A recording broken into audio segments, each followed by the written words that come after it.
Hi hello welcome to one TV health tip. Silent గా ఉంటే ఎన్ని లాభాలు తెలుసా? అసలు మౌనంగా ఉండడం సాధ్యమేనా? మౌనంగా ఉండడం వల్ల మెదడు ఆరోగ్యంగా చాలా బాగుంటుంది. మెదడుకు సంబంధించిన సమస్యలు దరిచేరకుండా ఉంటాయి.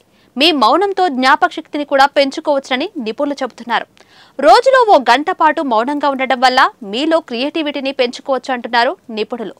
సైలెంట్ గా ఉండడం వల్ల ఒత్తిడి తగ్గి ప్రశాంతంగా ఉంటారు. దీంతో నిద్రలేమి సమస్య నుంచి బయటపడవచ్చు అంటున్నారు. ఫలితంగా సుఖంగా ప్రశాంతంగా నిద్రపోవడానికి వీలు అవుతుంది. అంతేకాదు, మౌనంగా ఉండటం వలన కమ్యూనికేషన్ కూడా పెరుగుతుంది. కమ్యూనికేషన్ స్కిల్స్ ను ఇంప్రూవ్ చేసుకోవచ్చు. ప్రశాంతతను పెంపొందించడానికి మౌనం బాగా పనిచేస్తుంది.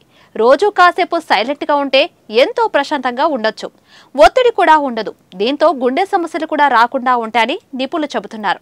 అంతేకాదు, మౌనం వల్ల శరీరంలో రక్త ప్రసరణ కూడా బాగా జరుగుతుంది. మీలో కోపం అదుపులో ఉండాలంటే మౌనం చక్కగా పనిచేస్తుంది. రోజు కాసేపు సైలెంట్ గా ఉండటం వల్ల కోపం బాగా తగ్గుతుందని మానసిక నిపుణులు చెబుతున్నారు. మౌనంగా ఉంటే ప్రశాంతత వస్తుంది. దానితో మంచి నిర్ణయాలు తీసుకుంటూ ఉంటారు.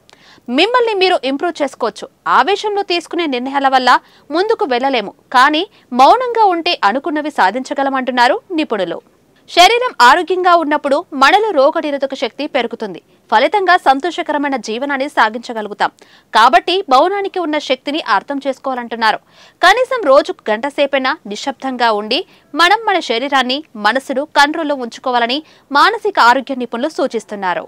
సో ఇదండి ఇవాల్టి వన్ టీవీ హెల్త్ టిప్. మరో హెల్త్ టిప్ తో మళ్ళీ కలుద్దాం. Until then by.